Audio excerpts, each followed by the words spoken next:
Before we dive into today's episode, Michael and I want to send some positive vibes to our American cousins down south. As many of you know, we spent last month in the Star of the North, Minnesota. What really struck Michael and I about Minnesotans was just how kind and welcoming everyone was. Even though it was a big place, it had a small town vibe. Since our visit, to put it mildly, things have gotten a bit turbulent on several fronts. Michael and I just want to let you guys know that our thoughts are with you, friends. Good luck and Godspeed. Mech pilots online. BattleTech manuals online. Long-term memory offline. All systems bungled. Initiating BungleTech podcast.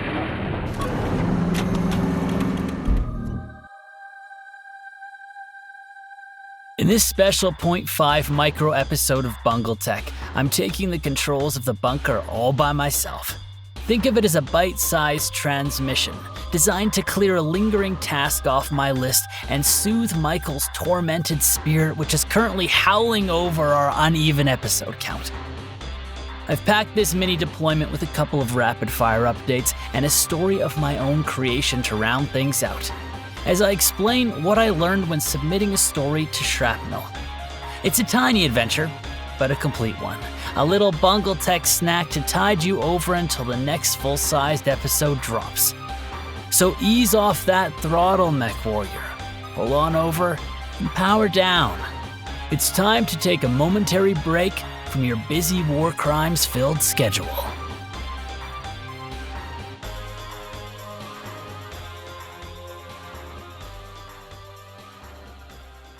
Bonus objective. Extraordinary proclamation. Initiating. Warriors of Clan Kodama, swarm! For tonight we welcome 3 who now walk our forest path as kin. Bondspersons Sweet Bee joins our mob with a steady hand and a keen instinct for balance. A Canopian soul whose warmth belies a mind sharp enough to sense scarcity before it ever touches our stores. They listen to the hum of our supply lines as others listen to wind through the branches, and through her vigilance our hive remains strong. And through her vigilance our clan remains strong. Beside her stands Bondsperson Woofler, a wanderer of the Australian wilds whose uncanny feel for terrain borders on the supernatural. He reads the land as though it breathes beneath his feet, hearing whispers in stone and soil that inform our scouts of terrain of safety and opportunity alike. And at their flank, Technician Ned McDermott, a quiet master of my Omeran machine, whose disciplined craft keeps our endosteel spirits supple, swift, and ready for war. His hands tune the strength that carries us into battle, and his devotion ensures our warriors stride with confidence. Honor their service, respect their strengths, and let them find their place among us. For fellows, always remember, clan strong together. In today's episode, it's just you and me, listener, as we do something a little bit special and a bit self-indulgent. Today I read a story I previously wrote for a Shrapnel submission, as I as well share what experience and lessons learned were from the process of that writing, submission, and rejection. Around 3 years ago, when BungleTech was just a twinkling in Michael and my eyes, I decided to submit a story to Shrapnel about my favorite character, Dawn Moffat. I've mentioned her before in the podcast, but Dawn in Star-Lord is the reason I fell in love with Clan Steel Viper, for better or worse, and is one of my foundational building blocks for falling in love with this franchise. She's also a character that it seems the BattleTech franchise wants to forget. After all the books she is from, Star-Lord is really not taken very seriously in the BattleTech fiction community. Regardless, as mentioned, I submitted it to Shrapnel, which is the official BattleTech magazine that contains a ton of great fan-submitted writing, as most of you know. I've linked the submission page in our show description if you're interested in checking out their published submission criteria, or if you're interested in taking a thwack at a submission yourself. Alas, my story didn't make the cut. When I eventually heard back, which I was surprised can take a while due to the queue they have, I was informed that there were established authors now currently writing in the space I'd placed my story, and any shrapnel submissions in the topic area were being rejected for this reason. Anywho, one of my original goals of BungleTech was to be able to narrate a shrapnel story I myself had written. I was like, oh boy, would that be sick. But alas, that is not in the cards. The writing and submission I decided at the time was a one-time effort. After all, I have a podcast to produce. So instead, today's 0.5 special episode is dedicated to reading of my submitted story. Yes, that's right, listener. You are about to experience 5,000 words of true BattleTech fan fiction firsthand. I truly hope it is delectable to your refined MechWarrior palate. And now, without further ado, I present to you Dawn of Viper's End. Tertiary objective. Stories of the Inner Sphere segment. Initiating. Clan Steel Viper staging encampment north of Wales. Circe. Clan Space. October 31, 3075. Her clan was to be annihilated. Sitting on the edge of her ramshackle cot, Dawn Moffat, star captain of Clan Steel Viper, clenched her fist down on the cold metallic trim as her sparsely lit tent was torn at by the violent winds outside. For 42 years, she'd honored the way of the Viper and lived her life under the strictest of Kerensky's principles, guiding warriors along the honor road. And now, all her efforts seemed of no consequence. Word had come down that her former Khan and the clan's ill Khan, Brett Andrews, had been summarily executed at the Grand Council aboard the McKenna's Pride after killing the Khan of the Star Adders in a trial of refusal, an act that Khan Grimani, her new Khan, had framed as the unjust political maneuverings of corrupt clans. Dawn saw things differently, though. Perhaps from an additional clarity tuned through her ages as a warrior, or her insight through direct experience with Brett. She knew this to be false. Khan Brett Andrews was aggressive, erratic, and unpredictable. A skilled warrior, true, yet a cunning beast of a politician whose own machinations had steadily led to his mental decline. His execution in the council was surely a consequence of this. And she and the other Vipers were damned for it, cast out as a plague, a malformity, a taint of the inner sphere to be reaped into annihilation. Dawn stood up from her cot, filled with venom, and began pacing around her temporary quarters nestled in the heart of the Beta Galaxy defensive line. This is like no battle I fought. We do not only defend Circe, we defend our very existence. The heavy winds grasping at her tent pulled her eyes to the viewport. She was drawn to the hurried activity outside, technicians and warriors making their preparations as they pushed through the dust storm blanketing the area. Where normally she would see eagerness, Dawn instead saw desperation. Neg, this is no defense. This is a last stand. Her heart quaked, and adrenaline broiled within her as the concept of her purpose for existence being washed away in a storm of mechanized warfare tore through her. The remembrance of hard-fought victories, all the trials and tribulations Clan Steel Viper had overcome, all no more. With conviction, her open palm struck both sides of her face, returning her to the very second of the moment. The cot clattered as she shot to her feet. She stripped down and lay on the lackluster concrete slabs providing the base of her tent, with each chill of contact on her bare muscle and skin accented by the vibrations of mechanical activity nearby. Every inconstant chill making her more aware of the moment and the fleetingness associated with it. She took a deep breath through her nose and immediately out through her mouth, then repeated this, cyclically, in a controlled, aggressive form. This breathing practice had served her well across the years. She had implemented it nearly a decade ago after returning from her exile in the inner sphere. It calmed her, brought her focus, and ignited her zeal. Through experience, Dawn had come to believe that all trials had solutions that could be found internally. Just as a warrior must act with conviction constrained within the length of a few breaths, so too could breath be leveraged to discover an understanding already contained within. A warrior's purity of conviction was often clouded by a mire of circumstance and emotions. As her breathing continued, she started as she always did. Her mind's eye focused on a coiled viper covered in blue scales with dark green accents and protruding thorns. The Steel Viper. The clan's namesake came easily to her, so much so that sometimes when she meditated on it, she felt as if she could reach out and touch it.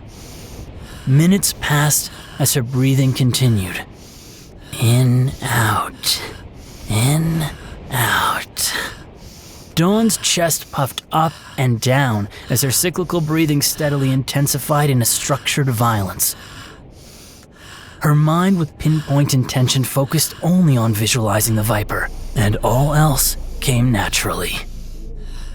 It sat, coiled, in the Arcadian grasslands of its home, one with its surroundings instinctively.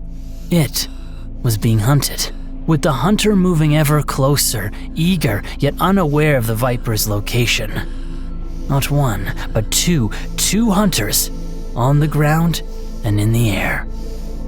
In, out, in, out.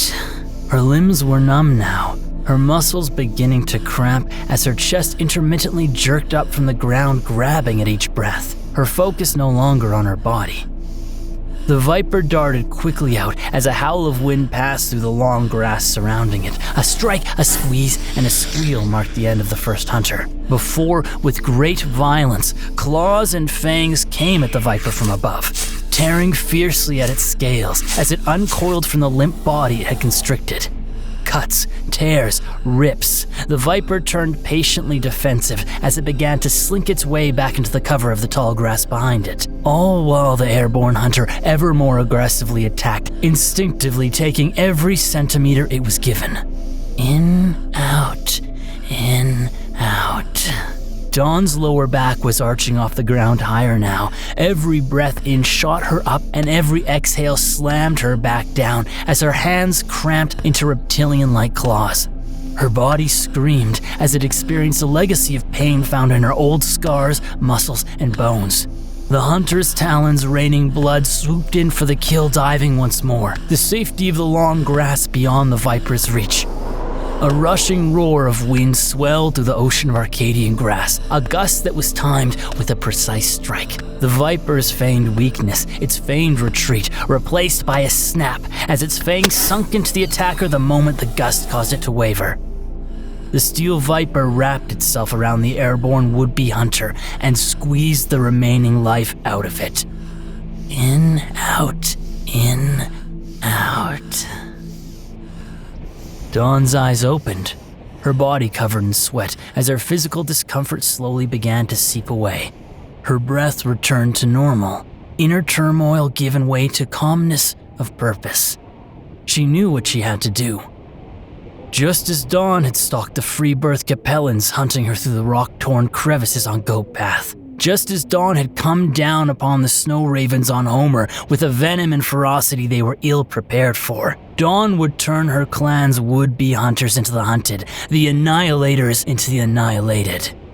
A Steel Viper does not cower and retreat. A Steel Viper waits and strikes.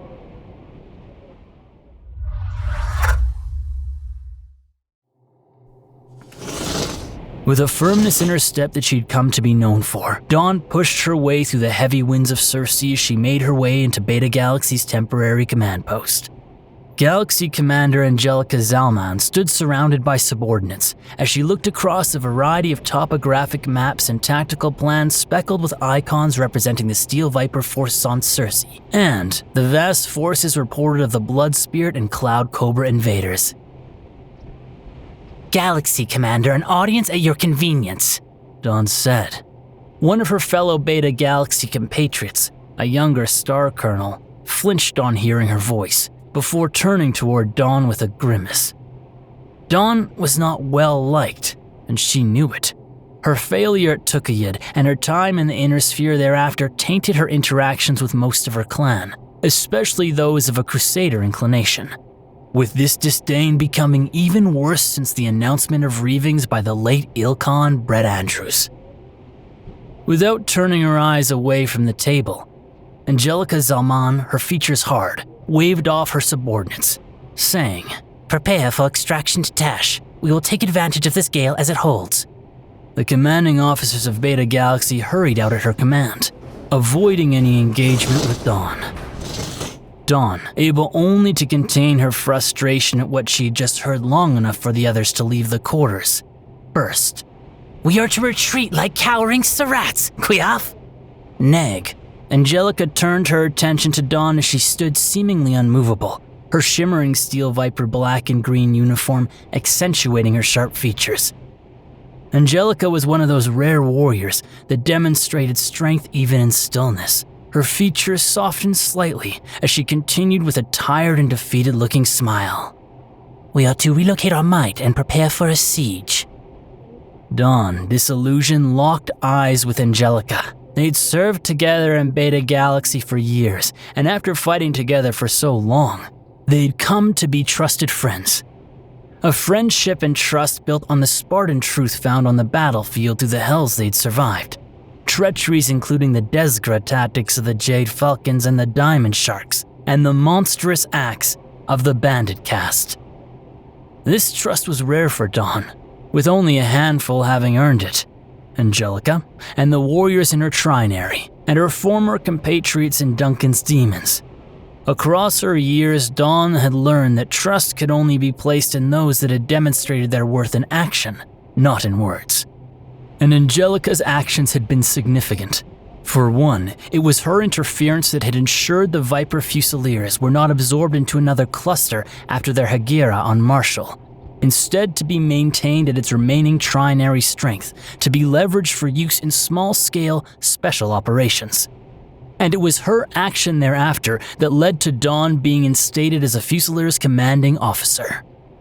Dawn thought back on the moment command was given to her, and Angelica's words at that time. "We of Steel Viper strike with the agility, ferocity, and venom of our namesake, and our warriors of the Viper Fusiliers have survived trials that have left their venom especially potent. Rather than dilute this across less seasoned binaries, I say we concentrate it. And who among us could better lead them than a warrior who returned from the Inner Sphere with the head of the last of the bloodline of Ameris the Usurper, Dawn of the blood name Moffat?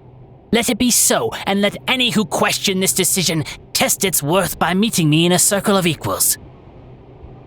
Dawn remembered how the background mutterings of affirmation and eagerness of this proclamation were quickly replaced by disgust and shock at the mention of her name, and then how quickly they had been brought to silence by the words that had followed.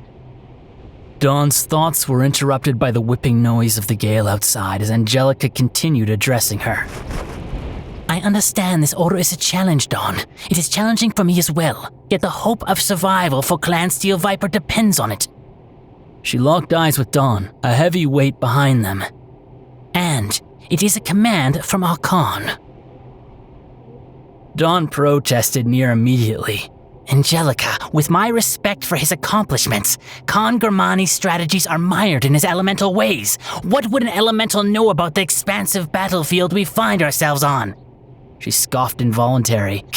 "He would seek refuge and shelter, a strategy effective for an ambush or skirmish, but not for the large-scale threat that bears down on us."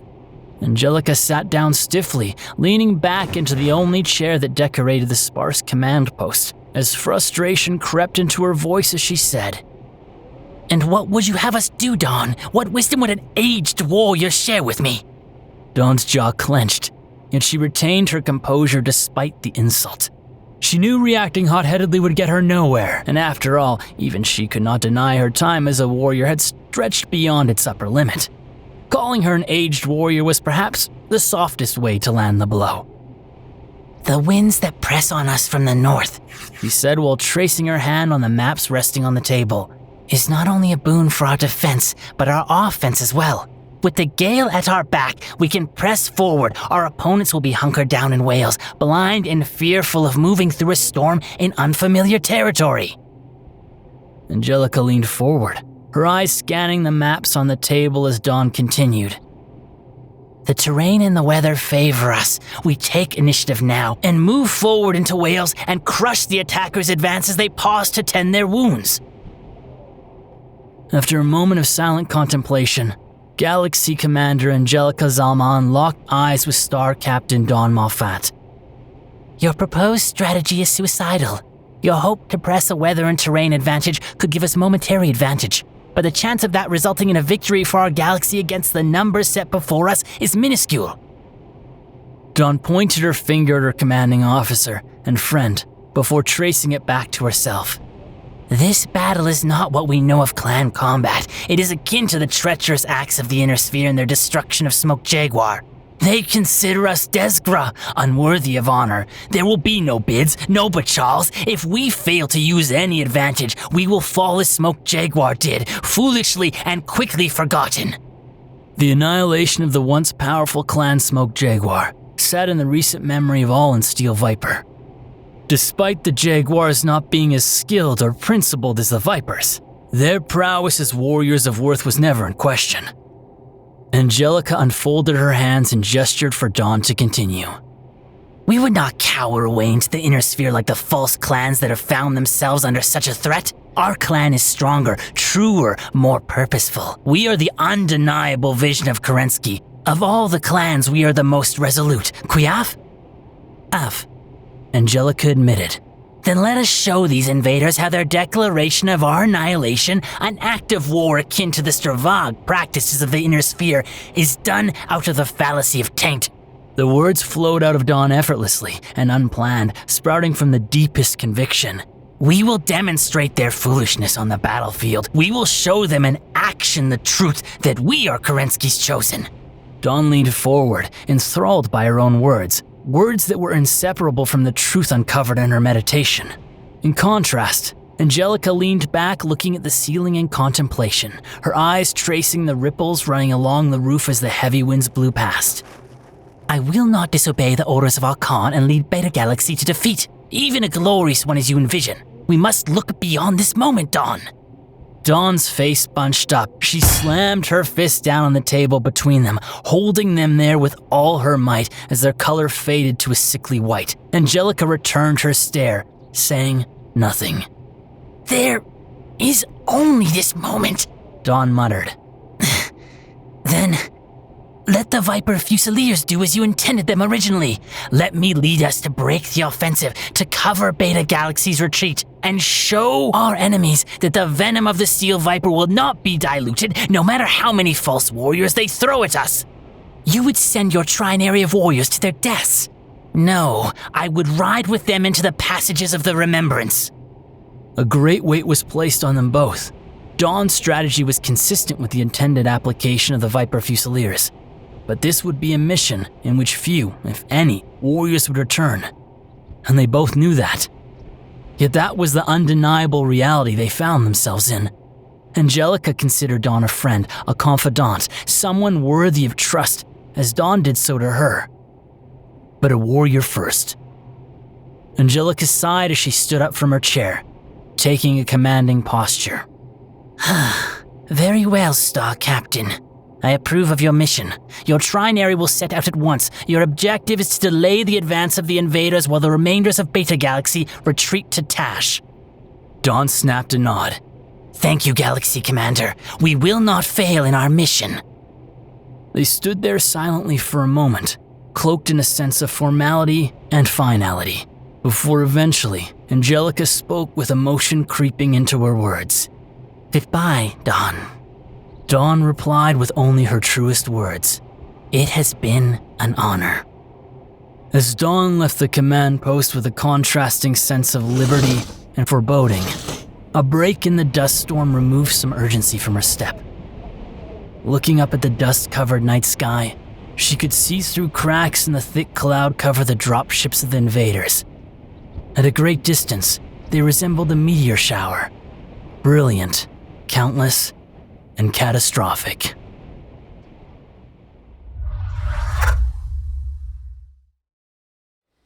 The Clan Steel Viper lead technician had reluctantly accepted the modification Dawn had instructed him to make to the Viper Fusilier's mechs, and he hastily wandered off to finalize the intricate configuration despite his reservations.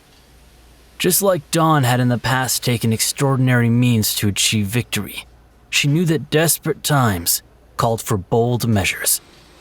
There was much preparation to be done, and quickly. Even though Galaxy Commander Angelica Zalman had ensured the Viper Fusiliers were not merged into another unit, they'd not been given priority with armaments, machinery, or staffing. In many ways, her Trinary's condition was only one step up from a Solama garrison unit. That was before, however, the seasoned warriors in her Trinary with their diversity of battlefield experience was taken into consideration. Like Dawn, this experience had been demonstrated through years of experience across battlefields, and continued to be bolstered by the zeal the Fusiliers brought to each encounter. They were far from washed up, and Dawn had fought to keep them at the front of the field despite others questioning their worth. Dawn walked through the makeshift mech bay, metal pillars and gantries spot welded together covered haphazardly in rippling tarps, as she took in the efforts to prepare the Trinary for its immediate excursion. She walked past her warriors as they hustled about. Some worked with technicians to finalize mech configurations. Others calmly fastened on their cooling vests and neurohelmets. Some wore smiles, while others grimaced, yet all of them were focused on the upcoming deployment. She'd already explained the mission to her command, and the likely finality of it was understood. Yet there were no misgivings or doubts. While none of her warriors had a death wish, there was no choice to make. They, as Dawn, were all Steel Viper. Her walk took her past her mixed Trinary consisting of 9 Omni-Mechs and 22 Elementals. Dawn had put concerted effort into maintaining the Trinary with a focus on striking agility with an unexpected potency, with their configurations leaning on ammunition-based variants. As she glanced over the mechs, stopping every few moments to acknowledge her warriors as she passed, the machines were in better condition than she expected, with only minor external armor dings noticeable at a glance, or at least as best as they could have hoped for in the circumstance. Dawn came to a stop at the foot of her command mech, a sleek-looking machine with a bulbous chest and arms sporting various missile armaments, the 65-ton crossbow. The mech had served her well across the years, with its variety of configurations providing the adaptability she desired in combat. Waiting beside the crossbow were her star commanders, Joel and Sarah. Joel, a balding olive-skinned hulking warrior that led the Trinary's elementals on the field, was contrasted by the small-framed and pale-skinned Sarah. Although Dawn maintained strategic leadership over the entire Trinary, she delegated instructions to Joel and Sarah to apply tactical decisions to their charge accordingly. This operational structure made the Viper Fusiliers quick-witted on the battlefield, and ensured the refined instincts of her warriors were unconstrained by strategies from a distance. "We are biting at the bit, Star Captain Moffat," Joel said in a booming voice as he clenched his meaty fist firmly. "Ready to bloody these invaders." As is my star, Moffat. The arrangements have been made. Quiaf? Sarah said calmly, always speaking in a tone as if she wasn't truly present. Dawn nodded and replied, Af, it is as we discussed. Selah. Sarah responded, her posture resolute. Dawn took a last look at the busy mech bay, her principled Viper Fusiliers, her reliable crossbow, and her honorable commanders. Selah, she responded.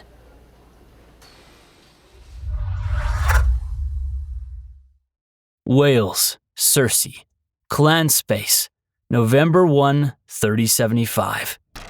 Traversing the deserts through the howl of dust storm to Wales had been easier than Dawn expected.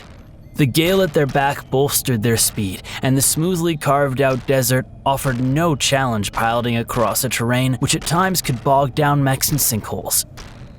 The Trinary had stayed close to one another, as sensors were limited by the gale throwing up heavy metals in the soil. An astute pilot watching their sensors keenly could hope to detect a mech from shy of only 250 meters. The plan to take Wales was simple. Dawn's Star would breach Clan Blood Spirit Tao's galaxy defensive line on the border of the city and push south before circling back in a westward direction. Sarah's Star, following behind Dawn, would push through in the same manner before circling back in an eastward direction. And Joel's elementals would disembark once they had entered the cover of the city and utilize its Cyclopean stone features to their advantage to, as Joel had said, ensnare and tear any rearward pursuers. Dawn pulled her crossbow up to the edge of a tall, caked sand drift resting on the border of the outskirt of Wales. The towers of the buildings making up the city could be seen in the distance between momentary breaks in the dust storm. Dawn had taken the time to tune her mech sensors on the path to Wales, stretching the limits of her scans through the hostile environment as much as possible, and she had picked up a pair of mechs near 300 meters, a Blood Asp and Stormcrow. Based on the battlefield reports, Dawn was aware that the invaders had been openly violating the principles of Zellbriggen. The hypocrisy of those who sought to annihilate the Steel Vipers due to taint, failing to apply a fundamental principle of clan culture and combat, was not lost on her. Dawn opened her communications to the Trinary as the bloodthirst of battle built up within her. Viper Fusiliers, today we face the dishonorable clans that seek to erase Clan Steel Viper. They come to ravage not only our vast lands and resources, but our wealth of history and future as well. Make them prey, give them your fangs, and strangle them with your might. Her crossbow charged forward as Dawn challenged over an open communication channel. I am Star Captain Dawn Moffat of Clan Steel Viper, commander of the Viper Fusiliers, and proud warrior of the strongest of Kerensky's clans. Are there any among you still with a shred of honor who dare stand before me in single combat? In an immediate response, 2 slugs from the Blood Asp Gauss rifle slammed into the dune behind her, cleaving them apart. As the Stormcrow unleashed its extended-range large lasers, a single beam tracing a searing red line across the right leg of her mech. As expected, Desperate, Dawn spat. Maintaining her speed, Dawn yanked her aiming reticle down and bombarded the ground in between her and the hostiles, with missiles propelled from both her crossbow's long-range missile launchers. The impact kicking up a large swath of metallic sand, immediately taken up by the gale. She charged forward, aiming her short-range streak missiles into the blinding cover in the direction of the Blood Asp, eagerly anticipating a lock. The lock came, and she let loose both SRM-6s as they rocketed into her intended target, punching a momentary viewport through the sand cover created by the crossbow's LRM attack. Through this hole, Dawn glanced the Stormcrow charging, full tilt unleashing its weapons blindly in an obvious deception. Dawn's time in the Inner Sphere fighting in the games had made her more familiar with most clan warriors with such brutish tactics. In response, she immediately dropped her crossbow into a crouching position, extending her undamaged leg in the direction of the charging Stormcrow. The Stormcrow pilot reacted too slowly as it continued its charge right into her, its joint shattering over the armor of the crossbow's leg, sending the mech plummeting into the ground with a thud quickly muted by the roar of the gale. Dawn pushed forward, standing the crossbow while ignoring the fallen Stormcrow. The assault-class Blood Asp's armament was the greater threat, and she continued to charge under the cover of the metallic sand cloud in its direction. Her reticle focused on the area where the Blood Asp should stand, yet a lock didn't come. Soon, the cloud passed over where it had stood, and Dawn discovered why she hadn't been able to acquire a lock. The top heavy mech had fallen on its back, set off balance by the impact of the SRMs and the heavy winds moving alongside them. It struggled in the deep sand, like an infant fresh out of the iron womb, trying to right itself. Its pilot could have been a washed-out Galatea mercenary based on how it was handling its machine. She ran full speed toward the blood asp, sweeping her reticle lower as she released a second barrage of SRMs alongside her pulse lasers. The full armament hit the mech, hammering it into the ground beneath it helplessly. As flashes of lasers pulsed behind her, she found herself nearly on top of the blood asp as the blip of the storm crow on her sensors disappeared. The blood asp's significant armament made it a great threat to her fallen compatriots, and her crossbow lacked the firepower to dispatch it quickly. Indignation led her next action. It was they, after all, who had ignored her honorable challenge and engaged her with advantage in numbers. It was they who had sought to annihilate her and her clan. This was about survival, and to survive, one had to be merciless.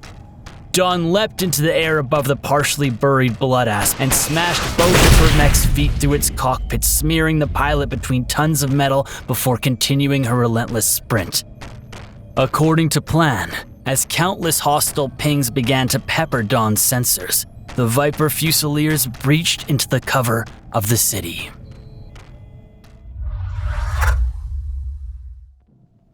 Echoes of explosions cascaded across the heavy stone structures as flashes of lasers cast monstrous shadows on the thick clouds above Wales. The Viper Fusiliers brought chaotic violence to the ranks of the Blood Spirits.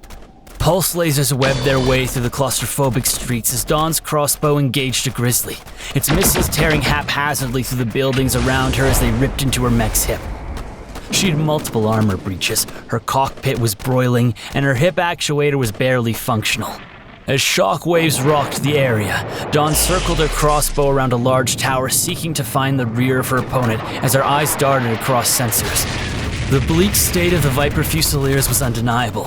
Her sensors read that the last of her Trinary's mechs had just fallen, and only a handful of her elemental warriors continued to skirmish throughout building cover. A hiss-like scream emanated from Dawn's parched lungs as she tore her crossbow around the tower, aiming her full armament at the cowering grizzly. She clenched her fist furiously around her control stick, and fire burst forth from her crossbow's fist before her vision exploded in a hail of dust, stone, and sparks timed to the ripping sound of metal screaming in her ears. Her crossbow plummeted into the tower beside her. She had been blindsided. Something heavy had used every pound of itself to propel her, knocking the wind out of her before the heavy stones of the tower shattered her cockpit, crushing her legs and ripping out the tendons in her right arm. Dawn screamed raggedly, spraying blood over her chest as she lay pinned in her mech beneath the debris. The sound of metal crushing stone crackled in a thundering laughter as it made its way toward Dawn. The dust cloud visible through her shattered cockpit replaced by a towering kingfisher as it raised its right arm, deadly aiming its large pulse laser at the hole in Dawn's cockpit. Star Captain, report your strokes. A distorted yet familiar voice said. Beta Galaxy announcement inbound. A Steel Viper command channel flickered to life on her comms as the voice of Galaxy Commander Zalman. Dawn had held the smallest of hope that Angelica would adjust her strategy, that the remainder of Beta Galaxy would press the opportunity of the chaos created by the Viper Fusiliers and grasp victory. And here they were. She would not let this opportunity pass by letting the Blood Spirits regroup. She would do anything in her power to extend their disarray. And she and the other Viper Fusiliers warriors had planned a contingency configured by her technicians just for this case. One does not fear the Steel Viper due to the power of its bite, but for the potency of its venom. With a weak and bloodied smirk bolstered by a disdain of her fate, Dawn input the command into her communication system before her hand dropped limply to her lap. The signal was received by all downed mechs in her Trinary as they lay deep within the defensive line of the Blood Spirits. And as the Kingfisher's pulse laser cut into her cockpit, its pitiful flash was replaced by the catastrophic brilliance of her fusion engine, and all the mechs of the Viper Fusiliers going critical.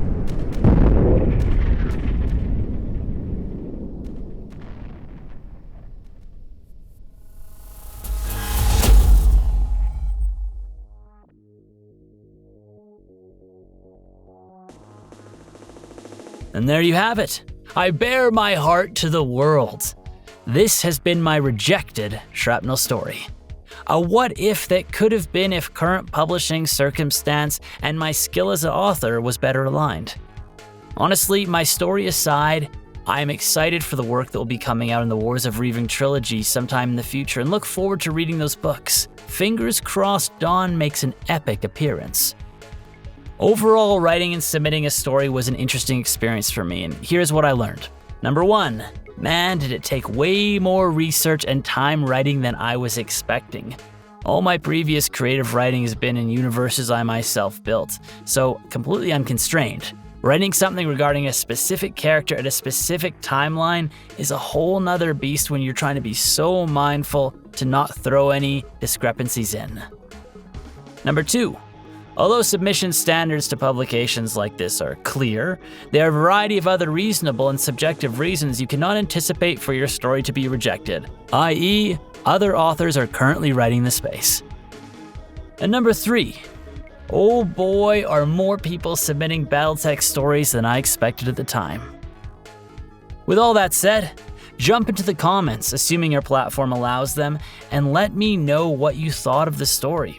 If you've ever submitted a story to Shrapnel or another fandom-based open publishing mechanism. And also let me know if submitting something to Shrapnel will one day be on your list or not. Also, Sarner recently did an interview with the editor of Shrapnel, Philip A. Lee. If you are interested in learning more about the work that happens behind the scenes, check it out. I've linked it in the show description. And that brings us to an end of a special and perhaps weird bonus deployment of BungleTech. As always, you can find us via Discord, email, Twitter, and Patreon, all linked in the description. Until next time, MechWarriors, good fortunes on the battlefield. Selah.